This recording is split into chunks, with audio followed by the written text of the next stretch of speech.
લોકસભા સામાન્ય ચૂંટણી 2024માં તાપી જિલ્લામાં લોકશાહીના અવસરમાં સહભાગી બનતા 307 વરિષ્ઠ અને દિવ્યાંગ મતદારો.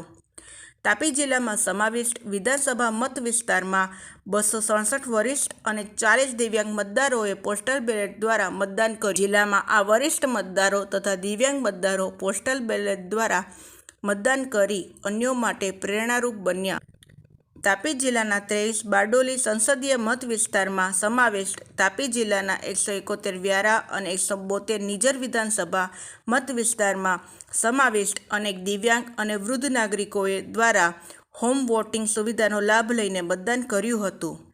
જિલ્લામાંથી 267 વરિષ્ઠ મતદારો અને 40 દિવ્યાંગ મતદારો મળી કુલ 307 જેટલા મતદારોએ પોસ્ટલ બેલેટ દ્વારા મતદાન કરી લોકશાહીમાં પોતાની સક્રિય ભાગીદારી નોંધાવી અન્ય નાગરિકો માટે પ્રેરણારૂપ બન્યા હતા. રિપોર્ટર સુજાતા વાઢેર.